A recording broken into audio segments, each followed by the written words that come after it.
News top 9 ಗೆ ಸ್ವಾಗತ. ನಾನು ಮಧುಶ್ರೀ. ರಾಜ್ಯದಲ್ಲಿ ಹೊಸ ಸ್ವರೂಪಕ್ಕೆ ತಿರುಗಿದ್ದು ಹೇಗೆ ಈದ್ಗಾ ಸಂಗ್ರಾಮ. ಈದ್ಗಾ ಮೈದಾನದಲ್ಲಿ ಹಬ್ಬ ಆಚರಣೆಗೆ ಅವಕಾಶ ಸಿಗುತ್ತಾ? ಬೆಂಗಳೂರಿನಲ್ಲಿ ಶಂಕಿತ ಉಗ್ರ ಲಾಕ್ ಆಗಿದ್ದು ಹೇಗೆ?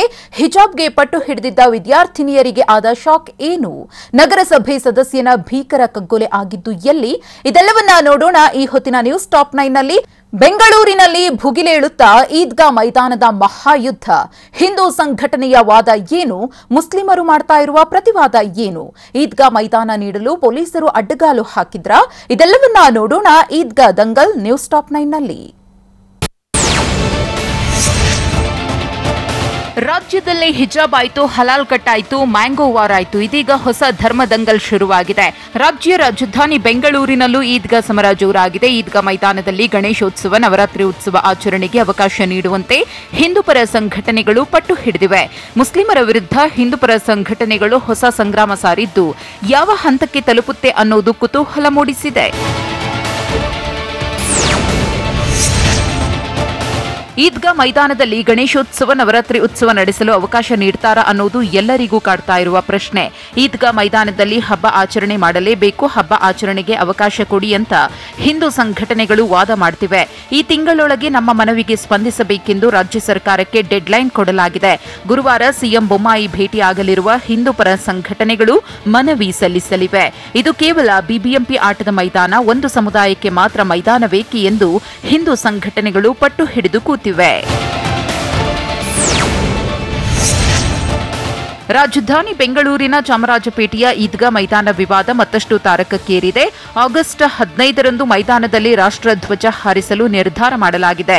ಹಿಂದೂಪರ ಸಂಘಟನೆಗಳಿಂದ ಮಹತ್ವದ ನಿರ್ಣಯ ಕೈಗೊಂಡಿವೆ. ಸರ್ಕಾರಕ್ಕೆ ಲಿಖಿತ ರೂಪದಲ್ಲಿ ಮನವಿ ಸಲ್ಲಿಸಲು ಹಿಂದೂಪರ ಸಂಘಟನೆಗಳು ಸಜ್ಜಾಗಿವೆ. ಹಿಂದೂ ಸಂಘಟನೆಗಳು ಸಿಎಂ ಬೊಮ್ಮಾಯಿ ಭೇಟಿಯಾಗಿ ತಮ್ಮ ಮನವಿಯನ್ನ ಸಲ್ಲಿಸುವುದಕ್ಕೆ ಪ್ಲಾನ್ ಮಾಡಿವೆ.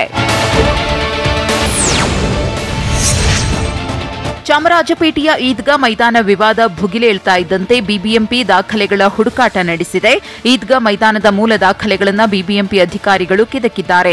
ಎಲ್ಲಾ ದಾಖಲೆಗಳಲ್ಲೂ ಆಟದ ಮೈದಾನವೆಂದು ಉಲ್ಲೇಖವಾಗಿದೆಯಂತೆ. ಗಣೇಶ ಹಬ್ಬ ಮತ್ತು ಕನ್ನಡ ರಾಜ್ಯೋತ್ಸವ ಕಾರ್ಯಕ್ರಮಗಳಿಗೆ ಪೊಲೀಸ್ ಇಲಾಖೆ ಅಡ್ಡಿಪಡಿಸುತ್ತಿದೆಯಂತೆ.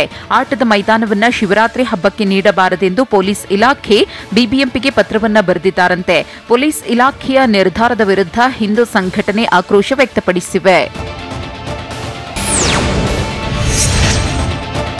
ಬೆಂಗಳೂರಿನ ಚಾಮರಾಜಪೇಟೆಯ ಈದ್ಗಾ ಮೈದಾನದಲ್ಲಿ ಹಿಂದೂ ಉತ್ಸವಗಳಿಗೆ ಪೊಲೀಸ್ ಇಲಾಖೆ ಅಡ್ಡಿಪಡಿಸ್ತಾ ಇರುವುದು ಹಿಂದೂ ಸಂಘಟನೆಗಳನ್ನು ಕೆರಳಿಸಿದೆ.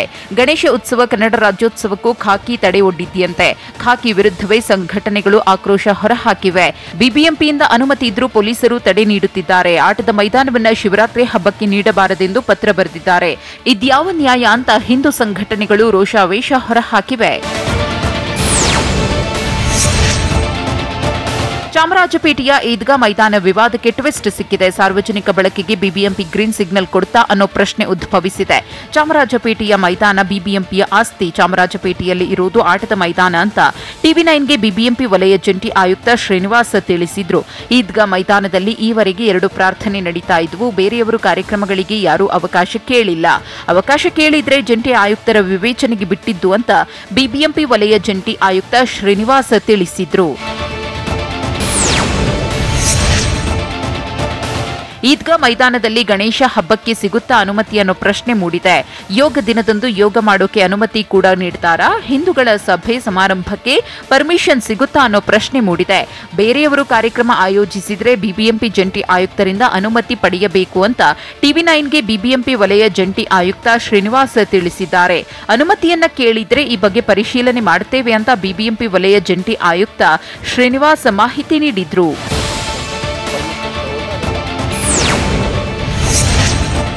ಈದ್ಗಾ ಮೈದಾನದ ಹಿಂದೆ ಭಯಾನಕ ಸತ್ಯ ಅಡಗಿದೆ.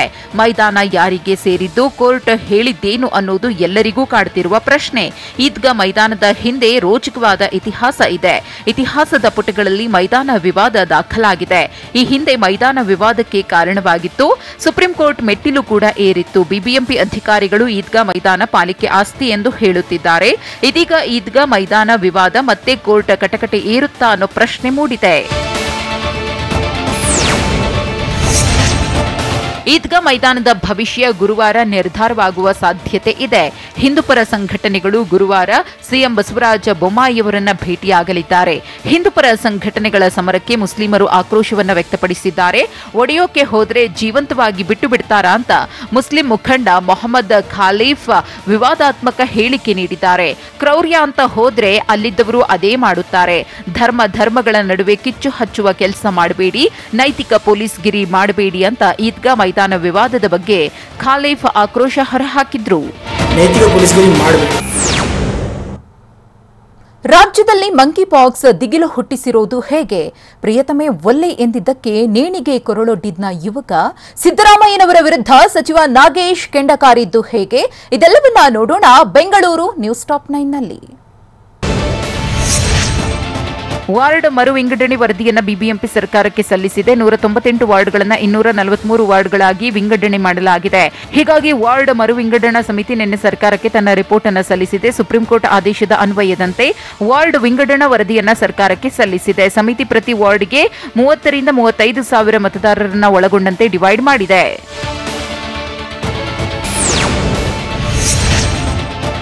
ಫೇಸ್ಬುಕ್ನಲ್ಲಿ ಪರಿಚಯ ಮಾಡಿಕೊಂಡು ವಂಚಿಸ್ತಾ ಇದ್ದ ಖತರ್ನಾಕ್ ಖದೀಮನನ್ನ ಬೆಂಗಳೂರಿನ ಪೊಲೀಸರು ಖೆಡ್ಡಾಗೆ ಕೆಡವಿದ್ದಾರೆ. ಫೇಸ್ಬುಕ್ನಲ್ಲಿ ಪರಿಚಯ ಮಾಡಿಕೊಂಡು ವಂಚಿಸುತ್ತಿದ್ದ ಆರೋಪಿ ಪೃಥ್ವಿಯನ್ನ ಬೆಂಗಳೂರಿನ ಎಚ್ಎಎಲ್ ಪೊಲೀಸರು ಬಂಧಿಸಿದ್ದಾರೆ. OLX ಮತ್ತು ಫೇಸ್ಬುಕ್ ಮೂಲಕ ವಂಚಿಸುತ್ತಿದ್ದ ಆರೋಪಿ ಪೃಥ್ವಿಯನ್ನ ನಿರಂತರ 2 ತಿಂಗಳ ಕಾರ್ಯಾಚರಣೆಯ ಬಳಿಕ ಸೆರೆ ಹಿಡಿಯಲಾಗಿದೆ. ಇನ್ನು ಬಂಧಿತ ಆರೋಪಿಯಿಂದ 8 ಕಾರುಗಳು ಮತ್ತು ಕ್ಯಾಮೆರಾವನ್ನು ವಶಕ್ಕೆ ಪಡೆಯಲಾಗಿದೆ.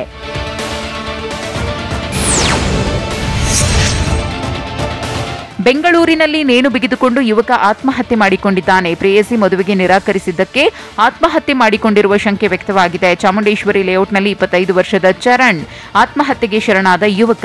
ವಿದ್ಯಾರಣ್ಯಪುರ ಪೊಲೀಸ್ ಠಾಣಾ ವ್ಯಾಪ್ತಿಯಲ್ಲಿ ಘಟನೆ ನಡೆದಿದೆ. ಯುವಕನ ಆತ್ಮಹತ್ಯೆಯ ಹಿಂದೆ 108 ಅನುಮಾನ ಕಾಡುತ್ತಿದ್ದು ಪೊಲೀಸರು ತನಿಖೆ ಮುಂದುವರೆಸಿದ್ದಾರೆ.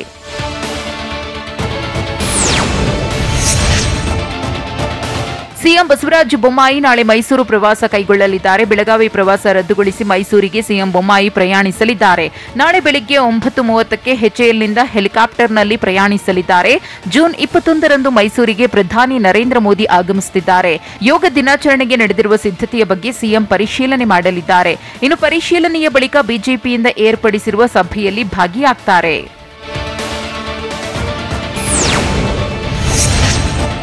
ಪಠ್ಯ ಪರಿಷ್ಕರಣೆ ಸಂಬಂಧ 2 ನಿರ್ಧಾರ ಕೈಗೊಂಡಿದ್ದೇವೆ ಅಂತ ಸಿಎಂ ಭೇಟಿ ಬಳಿಕ ಶಿಕ್ಷಣ ಸಚಿವ ಬಿಸಿ ನಾಗೇಶ್ ತಿಳಿಸಿದರು. ಪಠ್ಯ ಪರಿಷ್ಕರಣೆಯ ಬಗ್ಗೆ ಸಾರ್ವಜನಿಕರಿಂದ ಅಭಿಪ್ರಾಯ ಸಂಗ್ರಹಿಸಲಾಗಿದೆ. ಹಿಂದಿನ ಪಠ್ಯ ಪುಸ್ತಕ ಸಮಿತಿಗಳ ಬಗ್ಗೆಯೂ ಅಭಿಪ್ರಾಯ ಸಂಗ್ರಹಿಸಿದ್ದಾರೆ. ಹಿಂದಿನ ಪಠ್ಯಪುಸ್ತಕ ಸಮಿತಿ ಪಠ್ಯಕ್ಕೆ ಕತ್ತರಿ ಹಾಕಿದ್ದು ಸರಿಯೋ, ನಾವು ಮಾಡಿದ್ದು ಸರಿಯೋ, ಜನರೇ ನಿರ್ಧಾರ ಮಾಡಲಿ ಅಂತ ಬೆಂಗಳೂರಿನಲ್ಲಿ ಶಿಕ್ಷಣ ಸಚಿವ ಬಿಸಿ ನಾಗೇಶ್ ಹೇಳಿದರು.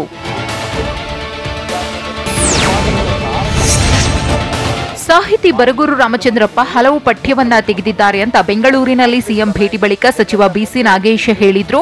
ನಾಡು ನುಡಿ ಮೇಲೆ ಅಭಿಮಾನ ಹುಟ್ಟುವ ಪಾಠಗಳನ್ನೇ ತೆಗೆದಿದ್ರು. ಇದರ ಬಗ್ಗೆ ಮಾಜಿ ಸಿಎಂ ಸಿದ್ದರಾಮಯ್ಯ ಉತ್ತರ ಕೊಡಬೇಕು. ಸಿದ್ದರಾಮಯ್ಯ ಆ ವಿಚಾರದ ಬಗ್ಗೆ ಯಾಕೆ ಮೌನ ವಹಿಸಿದ್ದಾರೆ ಅಂತ ಬೆಂಗಳೂರಿನಲ್ಲಿ ಸಿಎಂ ಭೇಟಿ ಬಳಿಕ ಸಚಿವ ಬಿಸಿ ನಾಗೇಶ್ ಆಕ್ರೋಶ ಹೊರಹಾಕಿದ್ರು. ಕತ್ತು ಸೀಳಿ ನಗರಸಭೆ ಸದಸ್ಯನ ನೆತ್ತರನ್ನ ಹರಿಸಿದ್ದು ಎಲ್ಲಿ? ಭೀಕರ ಕಗ್ಗೊಲೆಗೆ ಹಂತಕರು ಹಾಕಿದ್ದ ಸ್ಕೆಚ್ ಎಂಥದ್ದು? ಆಟೋ ಚಾಲಕ ಪ್ರಾಮಾಣಿಕತೆಯನ್ನ ಮೆರೆದಿದ್ದು ಹೇಗೆ? ಇದೆಲ್ಲವನ್ನ ನೋಡೋಣ ದಕ್ಷಿಣ ಕರ್ನಾಟಕ ನ್ಯೂಸ್ ಟಾಪ್ 9ನಲ್ಲಿ. ಮೈಸೂರಿನಲ್ಲಿ ಆಟೋ ಚಾಲಕನೊಬ್ಬ ಪ್ರಾಮಾಣಿಕತೆ ಮೆರೆದಿದ್ದಾನೆ. ಬೆಂಗಳೂರಿನ ಪ್ರವಾಸಿ ಶ್ಯಾಮ್ ಅನ್ನೋರು ಜಗನ್ಮೋಹನ್ ಅರಮನೆಯಿಂದ ಮೃಗಾಲಯಕ್ಕೆ ಆಟೋದಲ್ಲಿ ತೆರಳಿದ್ರು. ಈ ವೇಳೆ 60,000 ಮೌಲ್ಯದ OnePlus ಮೊಬೈಲ್ ಅನ್ನು ಆಟೋದಲ್ಲಿ ಬಿಟ್ಟು ಮರೆತು ಇಳಿದಿದ್ರು. ಆ ಬಳಿಕ ಮೊಬೈಲ್ ಕಾಣುತ್ತಿದ್ದಂತೆ ಆಟೋ ಚಾಲಕ ರಾಜು ವಾಪಸ್ ನೀಡಿ ಪ್ರಾಮಾಣಿಕತೆ ಮೆರೆದಿದ್ದಾರೆ. ಹೀಗಾಗಿ ರಾಜುಗೆ ಡಿಸಿಪಿ ಗೀತಾ ಪ್ರಸನ್ನ ಗೌರವಿಸಿ ಸನ್ಮಾನಿಸಿದ್ದಾರೆ. ಕೊಡಗು ಜಿಲ್ಲೆ ಮಡಿಕೇರಿ ತಾಲೂಕಿನ ಬೆಟ್ಟಗೇರಿ ಗ್ರಾಮದ ಬಳಿಯ ಪ್ರಕೃತಿ ವಿಸ್ಮಯವೊಂದಕ್ಕೆ ಸಾಕ್ಷಿಯಾಯಿತು. ಮರವೊಂದರ ಮೇಲಿನ ಎಲೆಯಿಂದ ಬಿರು ಬಿಸಿಲಿನ ತಾಪದಲ್ಲೂ 5 ಅಳತೆ ಸುತ್ತ ನೀರಿನ ಹನಿಗಳು ಬಿದ್ದಿದ್ದು ಗ್ರಾಮಸ್ಥರನ್ನ ಆಶ್ಚರ್ಯಕ್ಕೆ ದೂಡಿತ್ತು. ಹೀಗಾಗಿ ನೀರಿನ ಹನಿಗಳ ವಿಸ್ಮಯ ಕಣ್ತುಂಬಿಕೊಳ್ಳಲು ಗ್ರಾಮಸ್ಥರು ಮುಗಿಬಿದ್ದಿದ್ರು. ಇನ್ನು ನೀರಿನ ಹನಿಗಳ ಮಾದರಿಯನ್ನ ಸಂಗ್ರಹಿಸಿದ ಗ್ರಾಮ ಪಂಚಾಯಿತಿ ಸಿಬ್ಬಂದಿ ಲ್ಯಾಬ್ಗೆ ಕಳುಹಿಸಿದ್ದಾರೆ.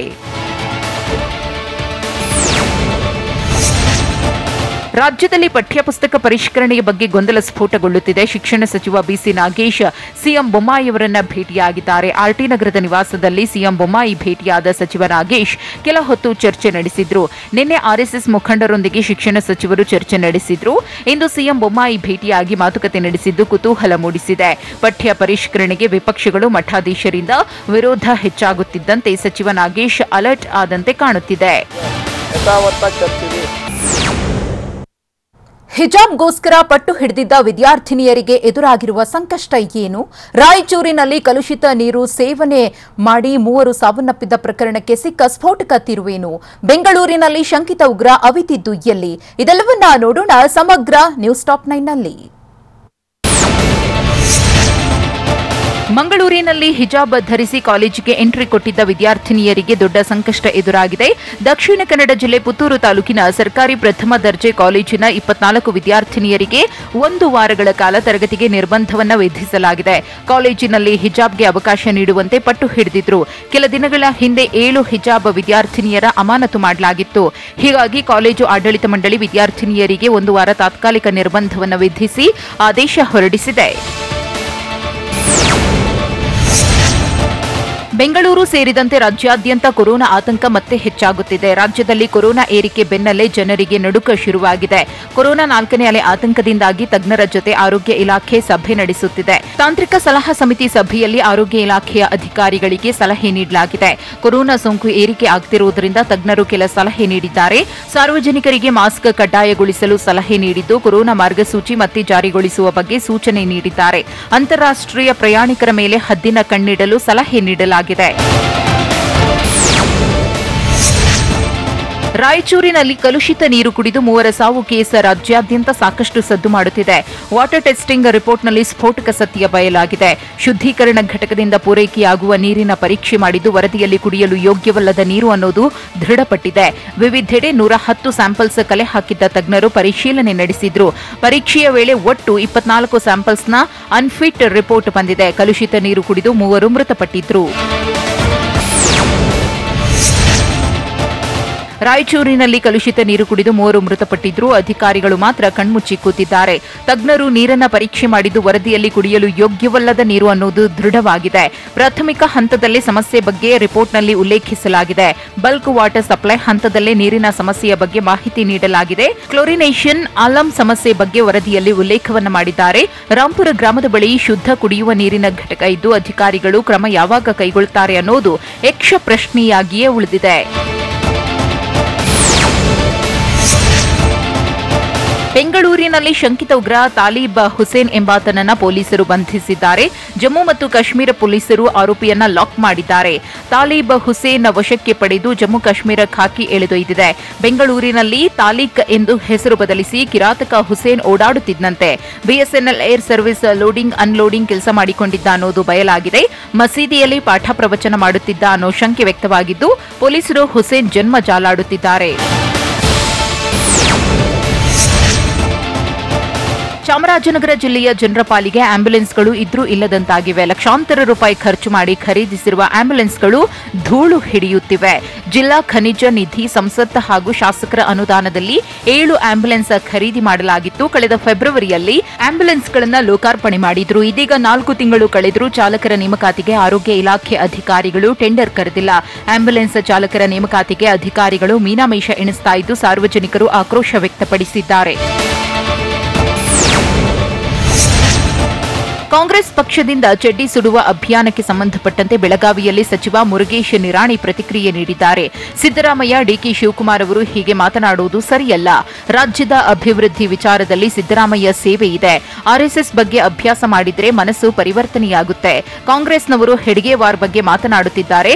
ಹೆಡ್ಗೇವಾರ್ ಬಗ್ಗೆ ಓದಿದ್ರೆ ಕಾಂಗ್ರೆಸ್ನವರು ಬಿಜೆಪಿಗೆ ಬರ್ತಾರೆ ಅಂತ ಬೆಳಗಾವಿಯಲ್ಲಿ ಸಚಿವ ಮುರುಗೇಶ್ ನಿರಾಣಿ ಟಾಂಗ್ ಕೊಟ್ರು. ವಾಯುವ್ಯ ಪದವೀಧರ ಶಿಕ್ಷಕರ ಕ್ಷೇತ್ರದ ಪರಿಷತ್ ಚುನಾವಣೆ ಕುತೂಹಲ ಮೂಡಿಸಿದೆ. ಬೆಳಗಾವಿ ನಗರದಲ್ಲಿ ಸಚಿವ ಮುರುಗೇಶ್ ನಿರಾಣಿ ಹೇಳಿದ್ರು.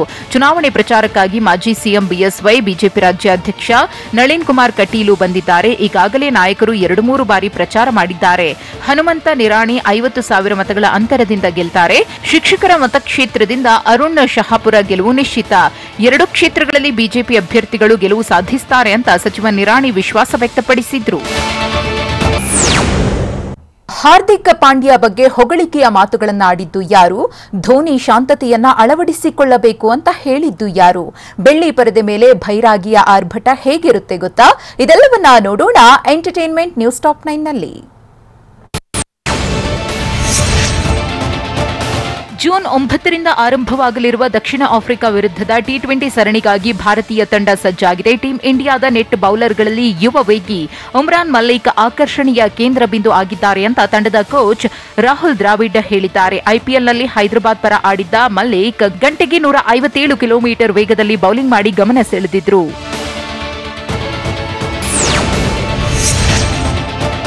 ಟೀಂ ಇಂಡಿಯಾದ ಆಲ್ರೌಂಡರ್ ಹಾರ್ದಿಕ್ ಪಾಂಡ್ಯ ಕುರಿತು ಗುಜರಾತ್ ಟೈಟಾನ್ಸ್ ಕೋಚ್ ಹೊಗಳಿಕೆಯ ಮಾತುಗಳನ್ನಾಡಿದ್ದಾರೆ. ಹಾರ್ದಿಕ್ ಪಾಂಡ್ಯಗೆ ನಾಯಕತ್ವದ ಗುಣ ನೈಸರ್ಗಿಕವಾಗಿ ಬಂದಿದೆ ಅಂತ Gujarat Titans coach Gary Kirsten ಹೇಳಿದ್ದಾರೆ. ಪಾಂಡ್ಯ ನಾಯಕತ್ವದ ಗುಜರಾತ್ ತಂಡ 2022ರ ಐಪಿಎಲ್ ಟ್ರೋಫಿ ಗೆದ್ದಿತ್ತು. ಹೀಗಾಗಿ ಪಾಂಡ್ಯ ಕ್ಯಾಪ್ಟನ್ಸಿಗೆ ಎಲ್ಲೆಡೆ ಮೆಚ್ಚುಗೆ ವ್ಯಕ್ತವಾಗುತ್ತಿದೆ.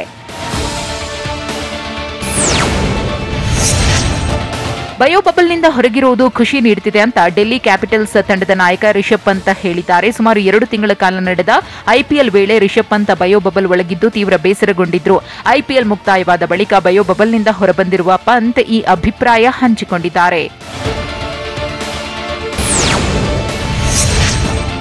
ಇಂಗ್ಲೆಂಡ್ ವಿರುದ್ಧದ ಟೆಸ್ಟ್ ಸರಣಿಯಿಂದ New Zealand all rounder Colin de Grandhomme ಹೊರಬಿದ್ದಿದ್ದಾರೆ. ಪಾದದ ಗಾಯಕ್ಕೀಡಾಗಿದ್ದರಿಂದ ಗ್ರ್ಯಾಂಡ್ ಹೋಮ್ ಮುಂದಿನ ಪಂದ್ಯಗಳಲ್ಲಿ ಆಡುತ್ತಿಲ್ಲ. ಮೊದಲನೇ ಟೆಸ್ಟ್ ವೇಳೆ ಇಂಗ್ಲೆಂಡ್ ದ್ವಿತೀಯ ಇನ್ನಿಂಗ್ಸ್ನಲ್ಲಿ ಒಟ್ಟು 3.5 ಓವರ್ ಎಸೆದಿದ್ದ ಗ್ರ್ಯಾಂಡ್ ಹೋಮ್ ಬಳಿಕ ಗಾಯಕ್ಕೀಡಾಗಿ ಮೈದಾನದಿಂದ ಹೊರ ನಡೆದಿದ್ರು.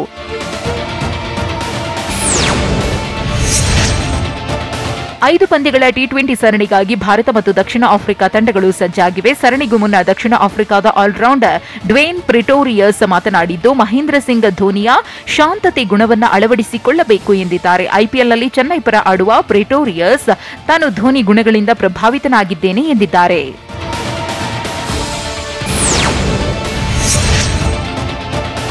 ಫಿಲ್ಮ್ ಚೇಂಬರ್ ಅಧ್ಯಕ್ಷರಾಗಿ ಆಯ್ಕೆಯಾಗಿರುವ ಭಾಮಾ ಹರೀಶ್ಗೆ ನೂತನ ಗಿಫ್ಟ್ ನೀಡಲಾಗಿದೆ. ಫಿಲ್ಮ್ ಚೇಂಬರ್ ಅಧ್ಯಕ್ಷರಿಗೆ ಪೊರಕೆ ಮತ್ತು ಫಿನೈಲ್ ಗಿಫ್ಟ್ ನೀಡಲಾಗಿದೆ. ರಾಜೇಂದ್ರ ಸಿಂಗ್ ಬಾಬು ಮತ್ತು ಕೃಷ್ಣೇಗೌಡ ತಂಡ ಪೊರಕೆ ಫಿನೈಲ್ ಉಡುಗೊರೆ ನೀಡಿದ್ದು ಅವ್ಯವಹಾರ ತೊಡೆದು ಹಾಕುವಂತೆ ಮನವಿ ಮಾಡಿದ್ದಾರೆ. ಅಲ್ಲದೆ 20 ಅಂಶಗಳ ದಾಖಲೆ ನೀಡಿ ನಡೆಸಿರುವ ಅವ್ಯವಹಾರಕ್ಕೆ ಸೂಕ್ತವಾದ ಉತ್ತರ ನೀಡಲು ಮನವಿ ಮಾಡಿದ್ದಾರೆ.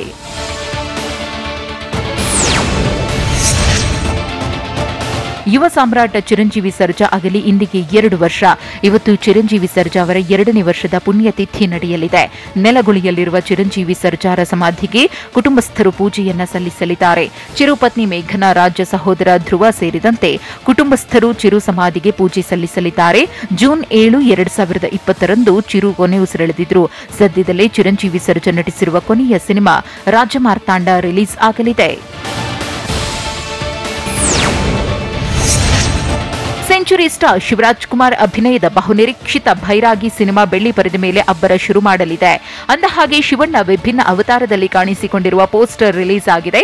ಜುಲೈ 1ರಿಂದ ಭೈರಾಗಿ ತೆರೆಗೆ ಅಪ್ಪಳಿಸುವುದು ಪಕ್ಕಾ ಅನ್ನೋ ಮಾಹಿತಿಯನ್ನ ಚಿತ್ರತಂಡ ಹೊರಹಾಕಿದೆ. ಹೀಗಾಗಿ ಭಜರಂಗಿ ನಂತರ ತೆರೆ ಮೇಲೆ ಭೈರಾಗಿಯಾಗಿ ಅಬ್ಬರಿಸ್ತಾ ಇರುವ ಶಿವಣ್ಣ ಹೇಗೆ ಕಮಾಲ್ ಮಾಡ್ತಾರೆ ಅನ್ನೋದನ್ನ ಕಾದು ನೋಡಬೇಕಿದೆ.